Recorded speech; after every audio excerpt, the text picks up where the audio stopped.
Salut à tous, amis sportifs, mesdames, messieurs, bienvenue à Chan Express.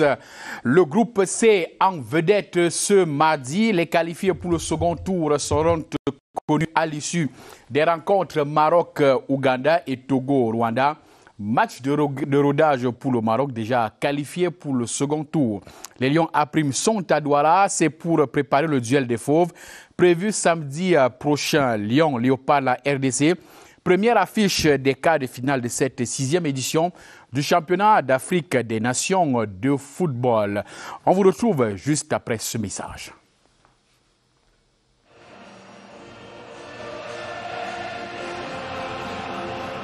Un seul mot, continuez. Pour encourager les Lions A' qui seront donc opposés aux Léopards de la République démocratique du Congo samedi prochain. C'est dans le cadre des quarts de finale de la 6e édition du championnat d'Afrique des nations de football. Et ce mardi, la scène, c'est à Douala, Japoma et à Limbe pour les dernières rencontres de poule dans le groupe C. Mais avant de retrouver nos envoyés spéciaux déjà positionnés au stade de la réunification de Bépanda, nous recevons sur notre plateau Emmanuel Bankolo, notre analyste sportif. Emmanuel, bonjour. Bonjour à vous Serge, bonjour aux fidèles et nombreux téléspectateurs de CIATV Sports Entertainment. Il n'y a plus rien pour le Maroc, ça se joue entre l'Ouganda, le Togo et le Rwanda. Qui va passer? Ça se jouera au couteau. Hier, on a vu une configuration qui était très peu attendue. On a vu le dernier Congolais à 1 point, finalement, se propulser en quart de finale. Donc, à partir de ce moment, on comprend bien que tous les matchs seront en jeu. Peut-être ça se joue plus pour le Maroc, mais seulement il faut dire que le Maroc devient arbitre de la poule et aussi pour le Maroc éviter d'éventuelles surprises. Il va falloir faire attention et je crois que le mieux pour le Maroc, ce serait de jouer au fond. Ce Maroc qui jusqu'ici n'aura pas convaincu, surtout après son deuxième match, où on l'a senti poussif, on a senti un Maroc qui en voulait, mais seulement il nous a donné comme l'impression qu'il avait atteint le pic parlant de son niveau. Donc on continue d'espérer que ce Maroc-là, qui est arrivé avec beaucoup d'espoir, qui est arrivé avec beaucoup de messages, pourrait aller encore au-delà de ce qu'on l'a vu pratiquer comme football jusqu'ici dans la compétition. Direction Douala pour retrouver Balouine Sama pour les dernières informations sur ces deux affiches Maroc-Ouganda et Togo-Rwanda. Bonjour Balouine.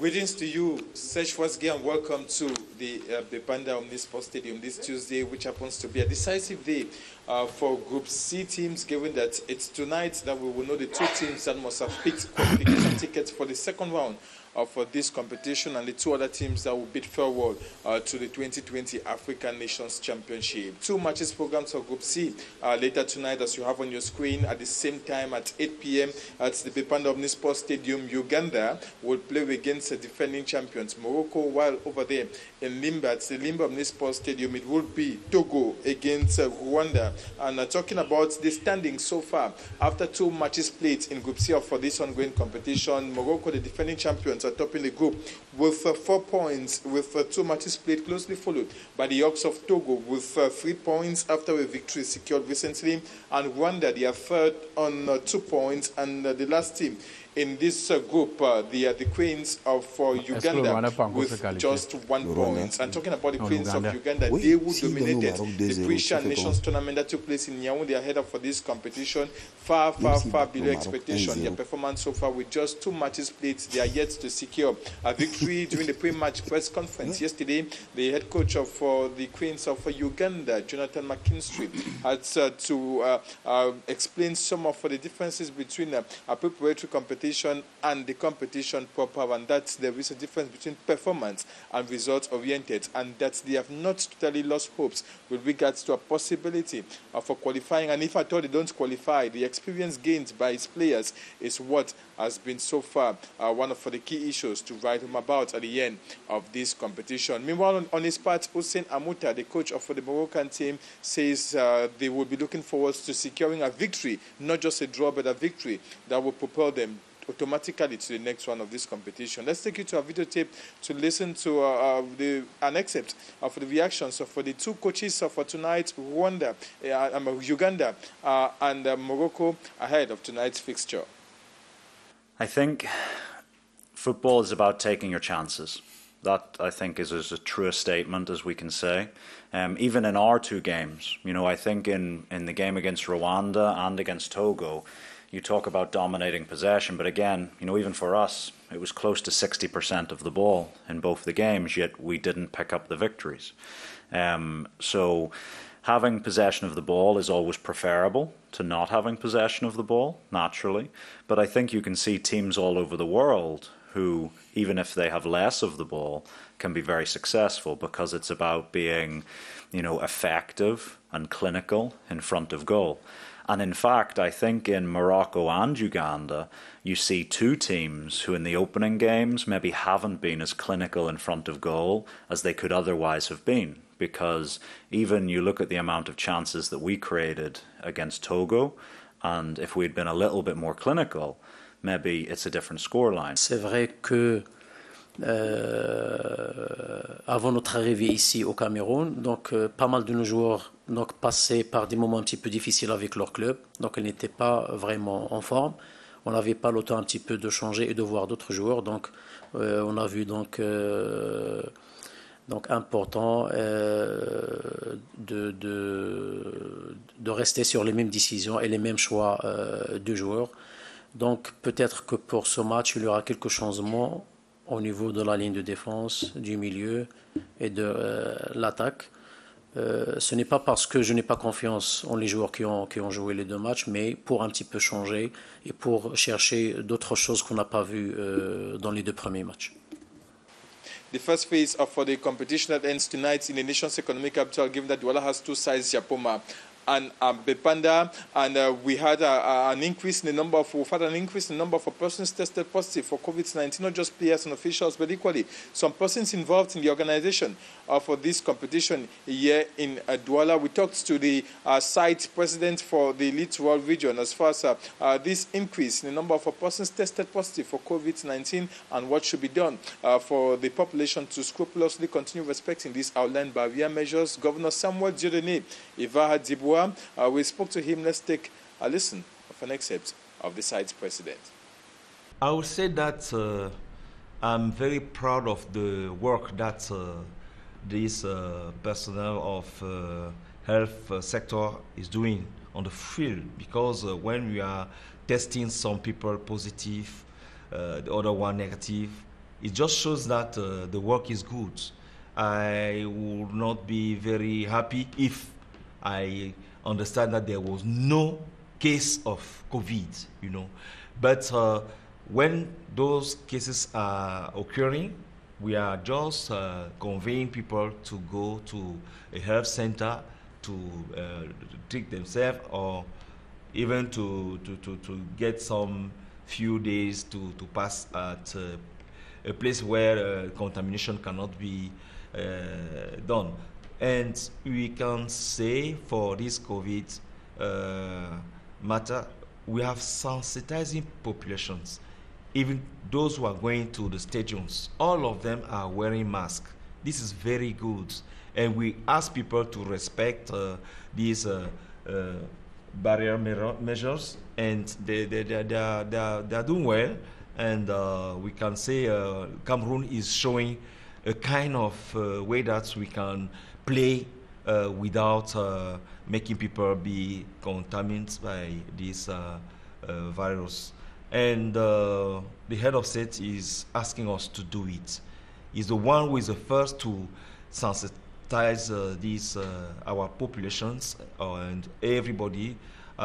If somebody can say that he's not aware of this case of COVID-19, I can say he's not living here in Cameroon. So people are taking care of their health, and we are encouraging them to be very careful.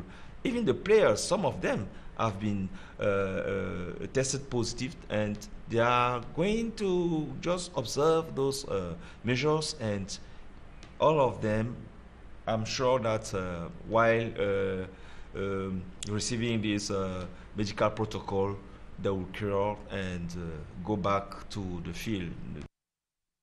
Well, Serge Fosgay, tonight the appointment has been taken for 8 p.m. when Uganda plays against Morocco here at the Bipanda Omnisport Stadium. Meanwhile, Togo will play against Rwanda at the Limbe Omnisport Stadium. And at the end of these matches, we'll obviously know which teams must have qualified for the next round and the two teams that will bid forward to CHAN 2020 in Cameroon. Back to you.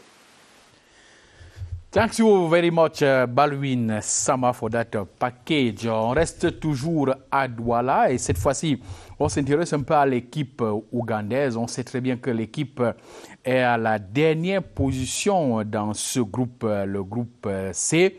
Mais allons un peu voir comment ça se passe dans cette équipe, la vie dans l'équipe. C'est une incursion que nous propose Clarisse, envoyé spécial à Douala. This morning, the Sparrowhawks are in a rather good mood in spite of the fact that they are last in Group C with just a point. In their nest today, melodies from both East and West Africa reverberate. These players are sure brighter days lie ahead for them, and the content of their backpacks is a sign the battle is not yet over. Here is my bag. And it contains machine guns that I use in the game and playing goods that I will use for the match.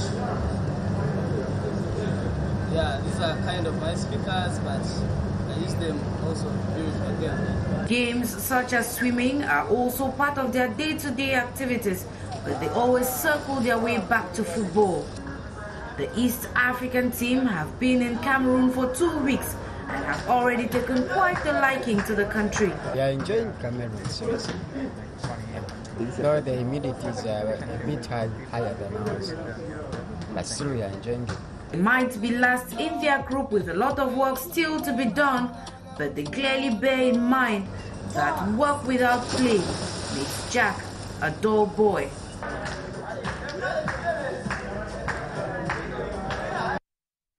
Belle ambiance dans le camp ougandais avec Diti Clarisse si. Emmanuel Bankolo, cette équipe qui estime que rien n'est encore perdu.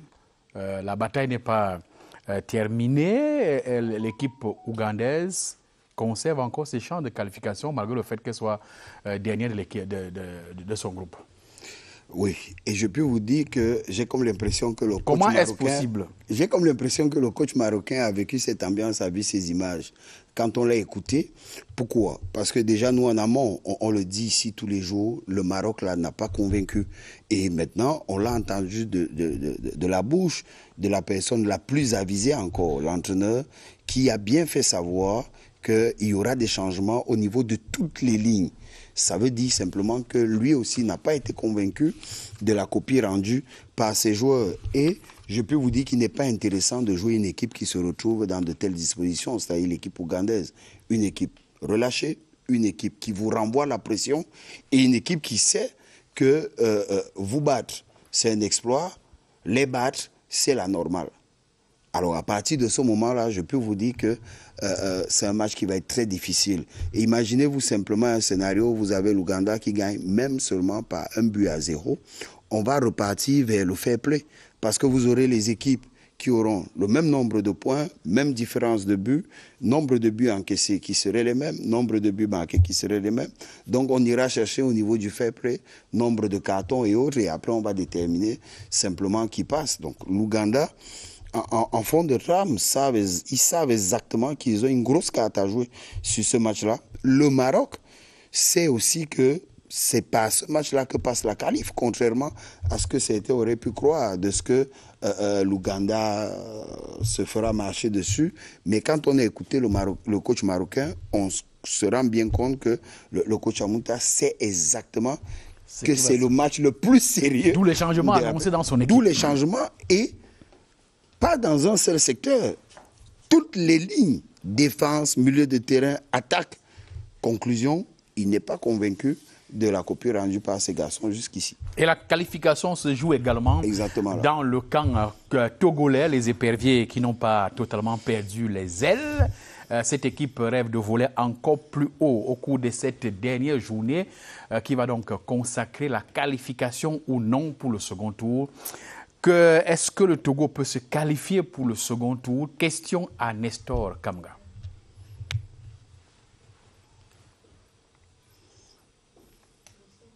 Et une défaite en 2 sorties, les éperviers locaux du Togo caressent le rêve de venir à bout du Rwanda afin d'accéder pour leur première participation à une phase finale du championnat d'Afrique des Nations de football au second tour.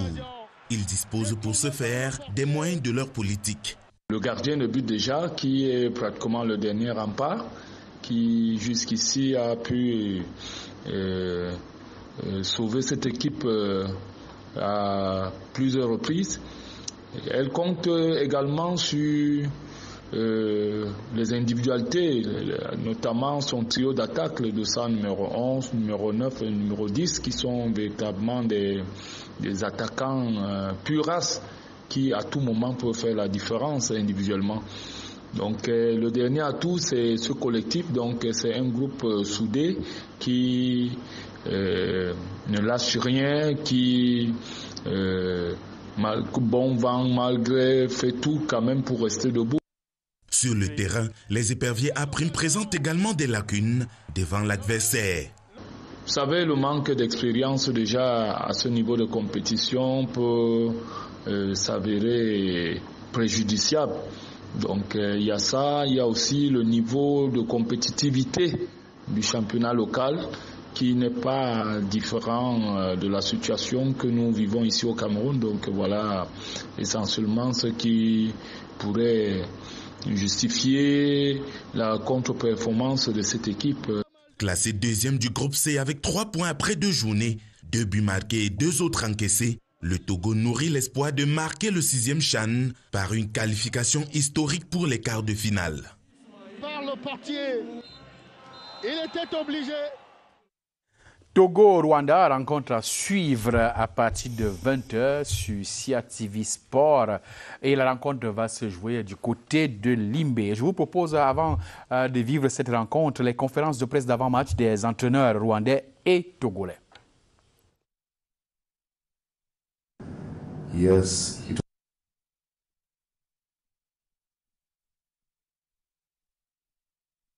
won't be an easy game. We are playing against a side that is now more motivated.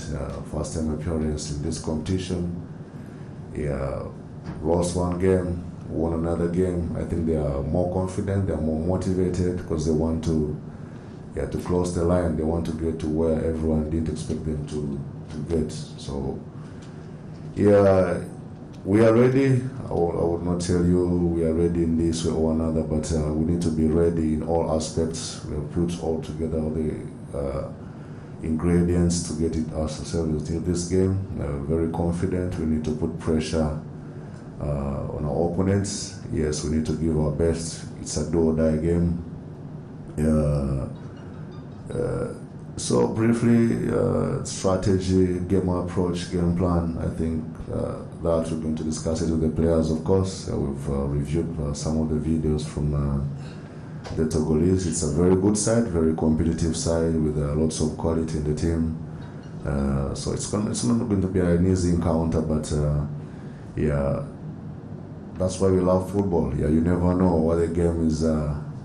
What the game is going to provide. So we're more ready, we are focused, and we know what we want. So we want to be there, we want to be in the next stage, but we must work for it. Yes, there's no simple game in football.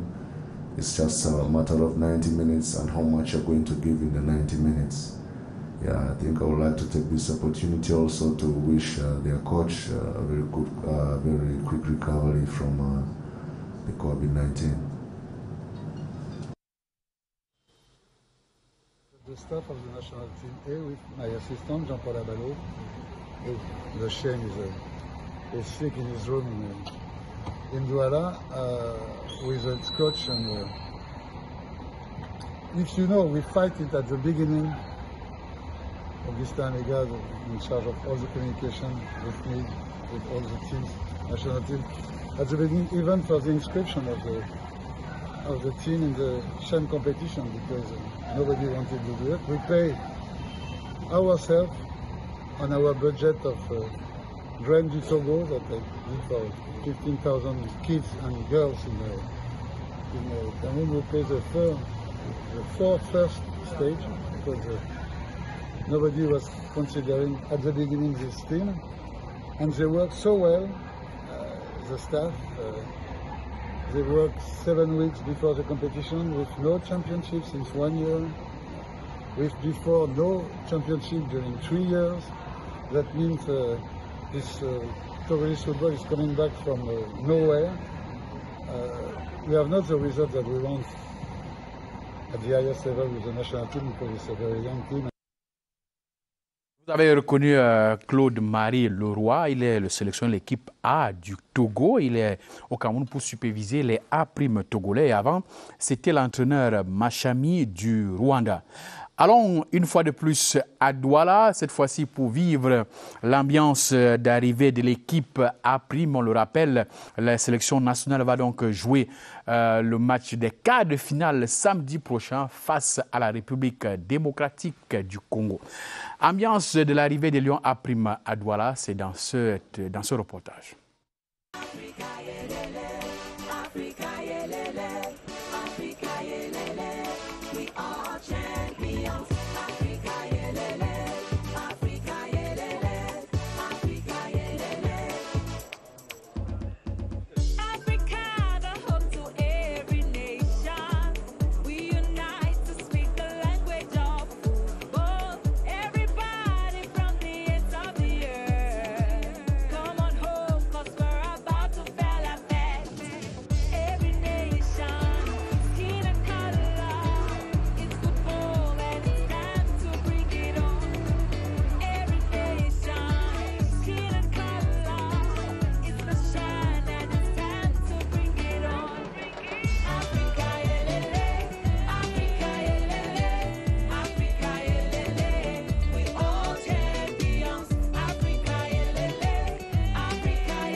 Des Lions A', ce bout d'ambiance à l'aéroport international de Douala. Emmanuel Bankolo, il y avait cette dernière information qu'il fallait apporter à nos téléspectateurs sur l'entraîneur des éperviers A' du Togo, Paul Abalo.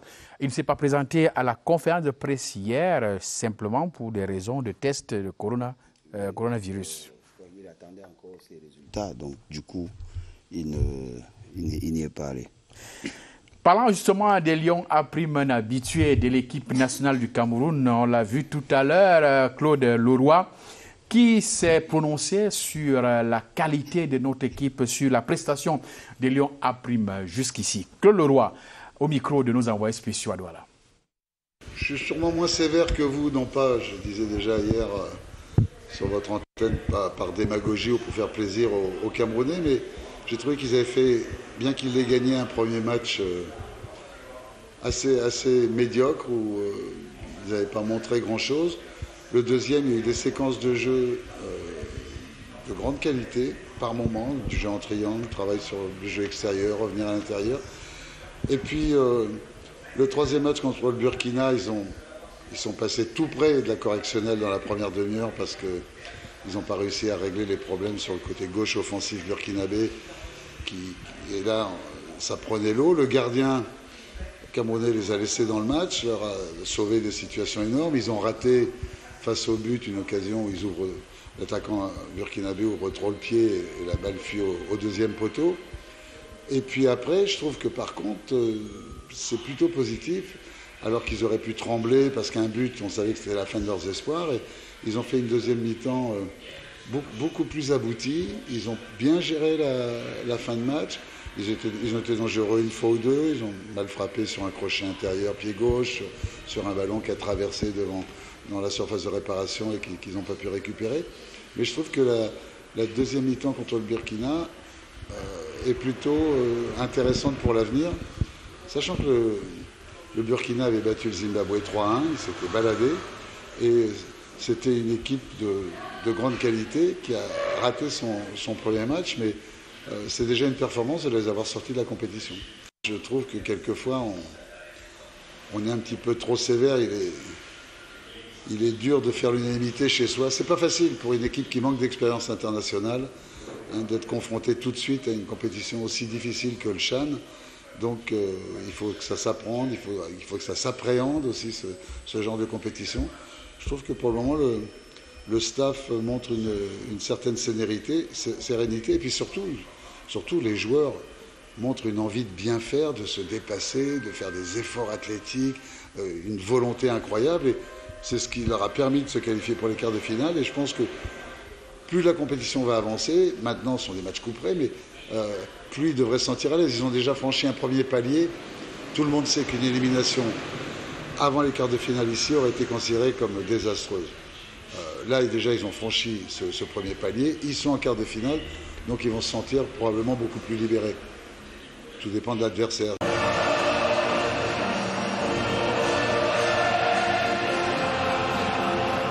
Un seul mot, continuez. Et la suite, ce sera face à la République démocratique du Congo. L'adversaire des quarts de finale du Cameroun est connu donc depuis hier à l'issue de la rencontre Niger-RDC disputée ici au stade Amadou Ahidjo de Yaoundé. Pour connaître l'équipe, l'adversaire du Cameroun et ses performances, je vous propose de revoir les moments forts de la rencontre Niger-RDC hier donc au stade Amadou Ahidjo. C'est dans ce reportage de Nestor Kamga. Paris gagné pour le Congo qui avait besoin d'une victoire face à la Libye pour goûter aux délices du second tour du CHAN 2020. Sur le terrain, les Diables Rouges trouvent la faille dès la 50e minute par l'intermédiaire de Gonimba. À partir de ce moment, le match est encore plus serré. Les Chevaliers de la Méditerranée, blessés dans leur amour propre, s'imposent au niveau de l'élaboration du jeu. À chaque fois, les assauts de la charnière offensive libyenne sont contrecarrés par le mur défensif adverse jusqu'à la fin. Victoire congolaise 1-0, pourtant c'est la Libye qui démarre la rencontre de façon tonitruante en multipliant dès les premières minutes les occasions de but, malheureusement non concluantes. Le vainqueur du CHAN 2014 termine donc sa course dès le premier tour du CHAN 2020. Le Congo, quant à lui, croisera le fer avec le Mali ce 30 janvier à Yaoundé dans le cadre des quarts de finale de la compétition. C'était donc ce petit passage en force de Nestor Kamga sur le match Libye-Congo. On va vous proposer tout à l'heure le résumé de la rencontre Niger-RDC avec Déby Kembe. Emmanuel Bankolo, cette rencontre que vous avez regardée sur nos deux chaînes hier, Niger-RDC et Libye-Congo, on vous a proposé les moments forts de la rencontre Libye-Congo. Quelle est l'analyse que vous faites de cette rencontre et surtout la perspective pour les quarts de finale? Il faut déjà d'abord dire que le Congo a fait déjouer tous les pronostics, mais a fait honneur à ce qu'on appelait encore hier la Grande Afrique centrale, et pour cela que les Camerounais en sont fiers. Maintenant aussi, on a vu une équipe libyenne qui nous aura assez surpris quand même, parce qu'on a vu une équipe libyenne sur quelques actions un peu apathiques, on a vu une équipe libyenne assez déconcentrée. À un moment, on a senti que ça ne passerait plus, parce qu'on a senti des joueurs cadres, les joueurs clés, qui étaient totalement dans le découragement. Et ça, c'était au moment où le Congo, lui, montait en puissance. Et dans ce match, le Congo a fait quand même montre d'une certaine maturité dans la gestion de ses temps forts et de ses temps faibles. Le Congo s'est mis à un niveau où difficilement des personnes pouvaient l'atteindre. Donc, du coup, je crois que ça augure d'une grosse compétition côté Congo dès les quarts de finale. Ça fait justement que le Congo rentre là dans cette espèce de précaré là où tout est possible et toutes les équipes sont à respecter. Tout est possible et on va suivre les réactions d'après-match des entraîneurs nigériens et congolais. Bengue testé positif au Covid-19, le boss du banc de touche de la RDC, c'est lui. Pamphile Miao l'a montré dans ses choix opérés et assumés face au Niger. Bakankou le soulage à la 25e minute en inscrivant le premier but de la partie. C'était sans compter sur la réaction des Mena qui reviennent dans le match à la 73e par ce coup de tête piqué du capitaine Mossi. Mais imprécision, précipitation et grosse erreur imparable du gardien à la 90e minute met le Niger hors course dans ce CHAN. Abdul Razak s'en mord les doigts, inconsolable. Des regrets avec à la clé une élimination au premier tour. Ce scénario, Aruna Doula, le coach, ne l'avait pas écrit. Les Léopards s'en sortent, eux, victorieux, avec 2 buts et premier du groupe B avec 7 points. Ils croisent le fer avec les Lions samedi prochain. En quart de finale, le match se disputera à Djapoma, Douala. Résumé la rencontre Niger-RDC comme vous l'a promis avec Déby Kembe. Alors, lorsqu'on voit cette équipe congolaise, c'est une autre rencontre qui s'annonce très très difficile pour les Lions A'. Rencontre essentiellement tactique jeudi du côté du stade de Djapoma. Les deux adversaires se connaissent bien. Pour le Cameroun, il est question dans cette compétition de casser le signe indien. Doublement casser le signe indien. Premier élément, il faut pouvoir passer le cap des quarts de finale. Deuxième élément, il faut casser un peu comme cette préméditation-là qui veut que toutefois qu'on rencontrera au-delà des matchs de poule la RDC, qu'il nous élimine. Donc vous comprenez la charge et la responsabilité qu'ont sur leurs épaules le coach Tungu Pile, son staff et puis ses joueurs. C'est exactement là que le Cameroun les attend. Le peuple camerounais attend de voir une équipe qui va pouvoir simplement dégoupiller cette grenade-là et passer à une autre étape. C'est vrai, ce ne sera pas facile, mais seulement c'est possible. Et ça m'a fait plaisir d'entendre Claude Leroy parler de cette deuxième mi-temps, parce que justement, on l'a dit sur nos antennes, que pour le Cameroun, il serait intéressant pour le staff camerounais de capitaliser sur sa seconde mi-temps contre le Burkina Faso. Ça a été une seconde mi-temps pratiquement accomplie sur le plan tactique, sur le plan de la technique individuelle. On a retrouvé un Akwa Somo comme on aimerait le voir, celui qui avance avec des dribbles, celui qui provoque et celui qui peut prendre sur lui le fait d'être le leader technique de l'équipe. On a vu une équipe qui a joué avec son bloc défensif assez haut, qui n'a pas pris de l'eau, un axe central qui a été prudent, Banga Bidjeme qui s'est déporté le moins vers l'avant et qui allait simplement sur des balles arrêtées, une équipe très concentrée. Ça, là, je parle de la deuxième mi-temps, parce qu'en première mi-temps, on a essayé de suivre un peu dans la folie les Burkinabés qui, eux, savaient qu'il fallait pouvoir jouer ce Cameroun-là dans la vitesse, la mobilité, les déplacements. Finalement, je crois que le coach Tungu Pile a fait l'aperçu de la première mi-temps et a ramené les garçons à un peu plus d'ordre. On a eu une équipe qui est rentrée dans la maîtrise au niveau du milieu de terrain, qui est rentrée aussi dans la maîtrise par rapport un peu à ses sorties de balles. Finalement, on a eu un Cameroun qui a joué sur ses qualités, sur ses potentialités, et ce Cameroun-là peut gêner qui que ce soit et aller le plus loin possible. Il faut aussi dire que Ngona Tiati, qui habituellement est un avant-centre, a beaucoup surpris sur le travail abattu, par le travail abattu sur le côté. Il aurait été présent. Il a beaucoup aidé Hassana en deuxième mi-temps, ce qui a permis à Hassana aussi de pouvoir passer dans son dos et délivrer quelques retraits. Que dit de Mincreo, de Manicré, qui a assuré le pressing offensif. Donc le Cameroun a très bien géré en seconde mi-temps les périodes où il n'avait pas le ballon et les périodes où il avait le ballon. On a maîtrisé nos phases de transition et ça a été bien pour nous. Il y a eu le resserrement des lignes, c'était important. L'élément clé aurait été la titularisation de Fabrice Onana. On en parlait la veille. Le coach nous a écoutés et je crois que le jeune aussi nous a écoutés. On dit souvent de lui qu'il est lent, mais il a un travail énorme dans le colmatage des brèches, dans la bataille du milieu de terrain. Oukine, on dit de lui qu'il perd beaucoup de ballons, mais quand on revoit un peu le match après, quand on revoit ce qu'il abat comme travail, on peut lui pardonner le fait de ne pas être lucide sur la sortie de balle ou sur la dernière passe, parce qu'il abat un travail énorme. La petite déception ici peut être encore Thierry Tuente, qui ne s'est pas encore mis à son véritable niveau. On pense que ça viendra. Peut-être le coach lui donnera une autre chance dans ce match de quart de finale, parce qu'on aura besoin aussi de son gabarit, on aura besoin de sa taille. du moment où on sait que ça peut venir de partout, sur une balle arrêtée, ça peut venir sur une frappe en deuxième ligne, c'est très important pour le Cameroun. On doit continuer dans ce système d'entonnoir-là, on doit continuer dans ce système-là qui nous demande d'aspirer l'adversaire et de pouvoir ressortir un ballon rapide sur une attaque par rapport à notre leader technique Keyako. Beaucoup de conseils, beaucoup d'analyses, beaucoup de stratégies, mais attention, l'équipe congolaise, Florent Ibenge n'est plus là, c'est sûr, peut-être pour le match contre le Cameroun, mais celui qui a organisé les stratégies, celui qui a fabriqué cette équipe jusque-là, était là hier pour le match Niger-RDC. Je vous propose d'écouter, on revient juste après. C'est un match de football. Un match de football, c'est entre deux équipes. N'importe laquelle des deux qui met les ingrédients dedans pouvait la remporter. Aujourd'hui, c'est la RDC qui gagne. Je leur dis d'abord félicitations. Mais dans ce match, je pense qu'on n'est pas passé, nous aussi, très loin de la victoire.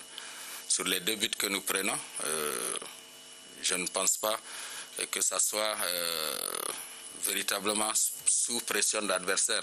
Le premier sur une longue balle, ok, il trouve la tête, le défenseur ne va même pas au duel. Le deuxième, c'est pratiquement bon, un cadeau de notre gardien de but. Il avait voulu bien faire en relançant proprement. Il a été, comment je veux dire, chargé de mon point de vue par l'attaquant. L'arbitre a jugé qu'il n'a pas faute sur le gardien. Et ça fait le deuxième but congolais pratiquement à la fin du match. Je leur dis encore félicitations. Et je profite de l'occasion aussi pour dire bon rétablissement à mon frère que je n'ai pas eu l'occasion de voir pendant ce CHAN, le coach principal du Congo, Florent Mbangé. Je lui souhaite bonne continuation dans la compétition.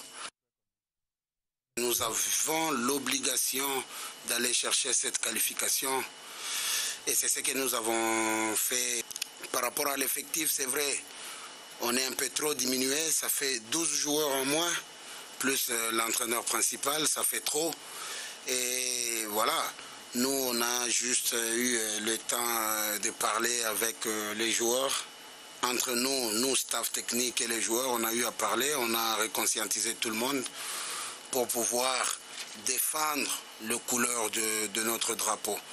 Donc il fallait que tout le monde puisse mouiller les maillots pour aller chercher cette qualification qu'on devait dédier normalement à notre entraîneur principal et aussi à nos joueurs qui sont en isolement. Alors, il s'appelle Miao, l'entraîneur congolais. Je vous disais tantôt qu'on va parler de cet entraîneur, Emmanuel Bankolo. C'est lui qui a formé l'équipe congolaise, qui est donc prête aujourd'hui et qui fait sensation au 6e CHAN.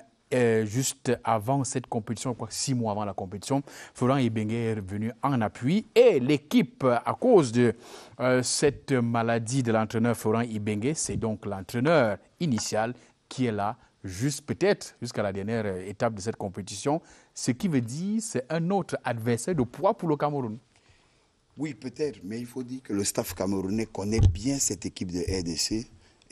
Le staff l'a joué à plusieurs reprises, donc avec toutes les phases possibles. Maintenant aussi, avant, il faut dire qu'en amical, c'est vrai que c'était sous le coach Aroga, mais on a joué cette équipe de RDC. Donc le Kontungu était au CHAN en 2016, le Koundoumbé Bosso a fait le CHAN en 2011.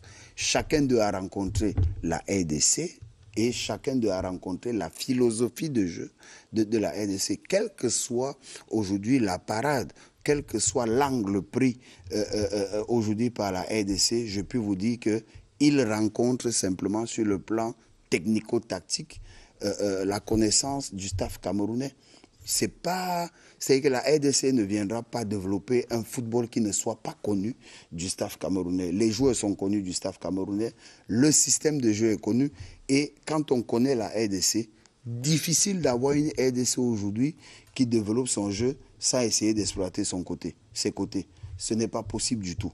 On aura toujours une RDC qui va vouloir être le patron de l'entrejeu, qui va vouloir commander le jeu parce que sachant que toutefois que vous lui évitez d'être celui qui tient le bâton, celui qui donne les orientations, elle est perdue. Donc, à partir de ce moment, le staff camerounais sait ce qu'il faut faire. On sait qu'il faut éviter à cette équipe de sortir la balle au pied, qu'il faut la pousser à sortir les ballons sur les côtés parce qu'ils ont des problèmes avec leurs alliés latéraux qui défensivement sont mauvais, offensivement apportent beaucoup. Donc, conclusion, on va devoir jouer encore avec des garçons qui devraient aller les chercher beaucoup plus haut. Et toutefois, qu'on va chercher beaucoup plus haut, à l'instar de notre deuxième mi-temps, on est beaucoup plus dangereux parce que ça nous permet de faire monter deux blocs derrière, le bloc médian et le bloc défensif.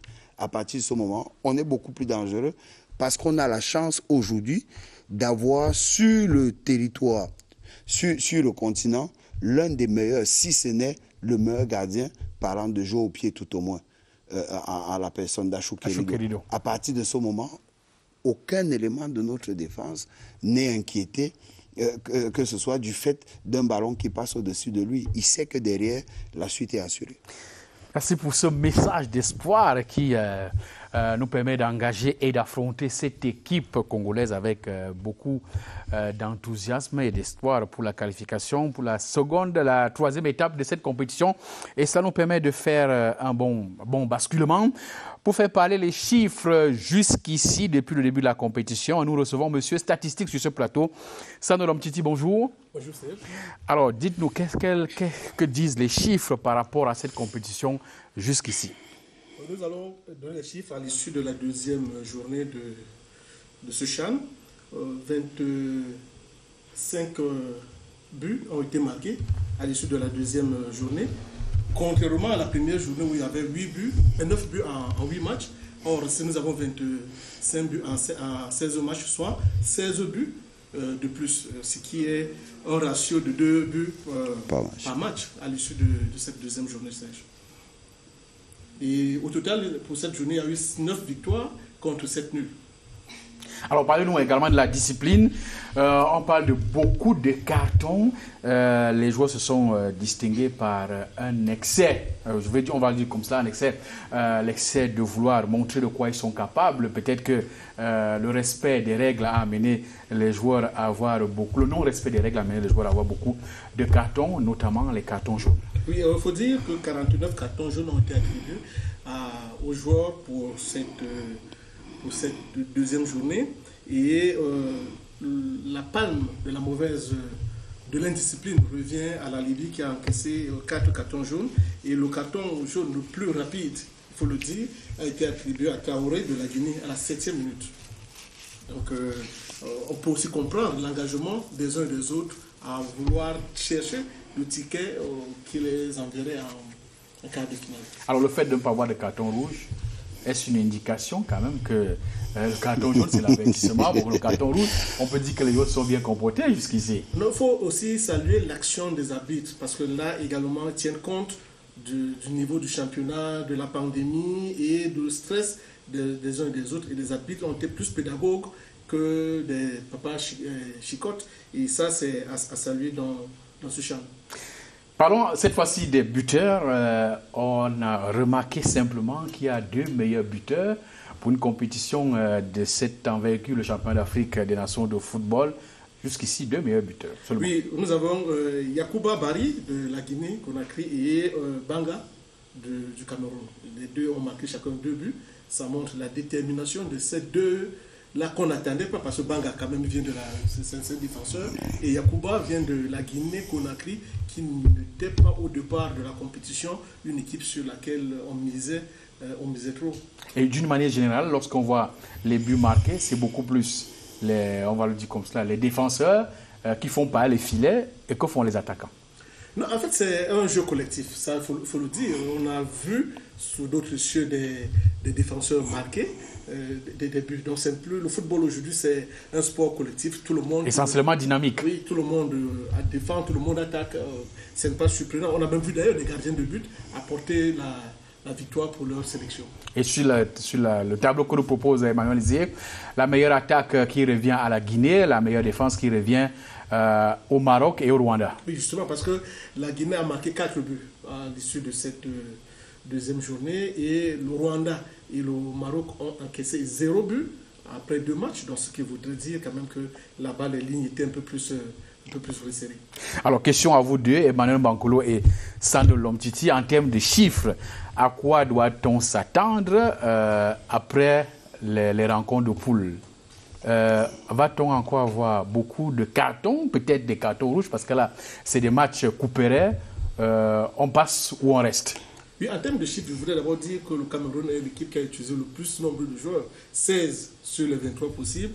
Mais on sent que le coach camerounais était très engagé à gagner à se qualifier pour les quarts de finale, mais également l'autre équipe qui s'est qualifiée avec une infirmerie très lourde, c'est la RDC, qui a eu 9 joueurs contrôlés positifs avec 3 membres de l'encadrement technique.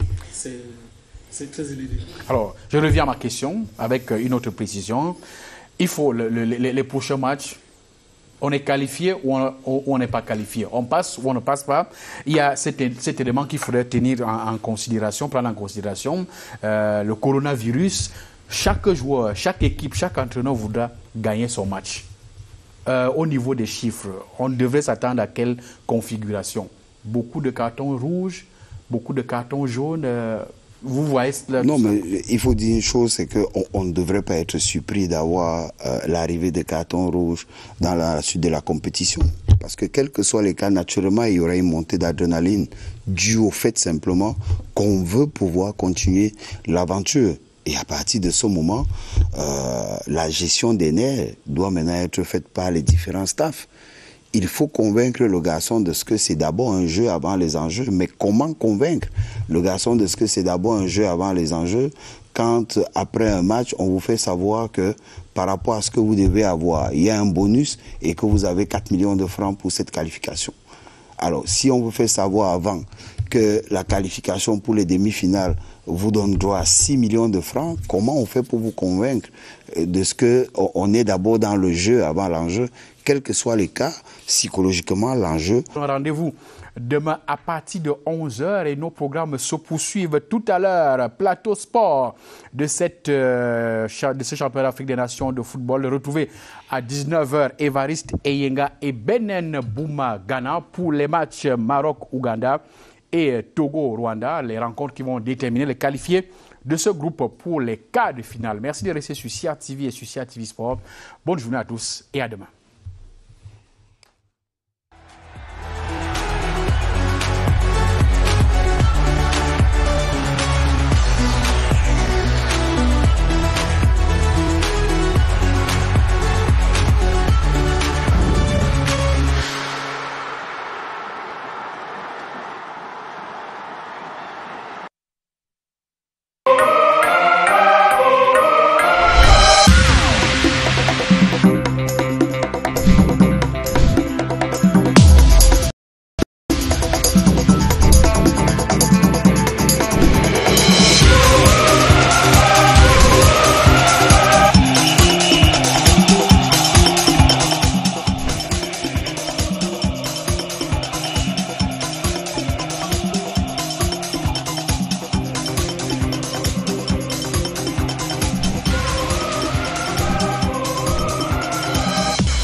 As from January 16, 2021. As from January 16. As from January 16, watch the African Nations Championship on the CRTV. And be part of the Lions Dream. And be part of Lions Dream. Do not miss the opportunity to support the indomitable Lions all the way to victory. And be part of the Lions Dream.